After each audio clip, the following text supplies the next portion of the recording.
Whip এবার কি BCB সভাপতি মাশরাফির কিছু দায়িত্ব বা আমার কিছু। দর্শক, ব্রেকিং নিউজ।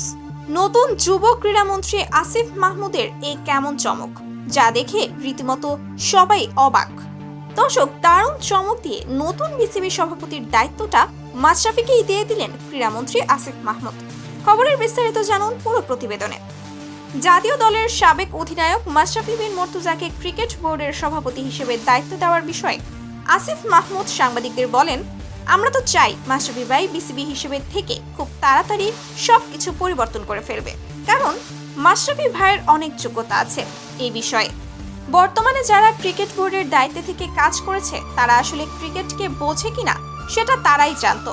তবে তাদের বাজে রাজনীতির কারণে আমাদের ক্রিকেট অনেকটা পিছিয়ে গেছে, আর এই পিছিয়ে যাওয়া থেকে ক্রিকেটকে এগিয়ে নিতে পারবে মাশরাফি ভাই, আর তাই তাকে বিসিবি হিসেবে নিযুক্ত করা হয়েছে। তো দর্শক, নতুন ক্রীড়ামন্ত্রী আসিফ মাহমুদের এমন দারুণ সিদ্ধান্ত দেখে আপনাদের কি মতামত তা অবশ্যই জানিয়ে দিবেন আমাদের ভিডিওর কমেন্ট বক্সে।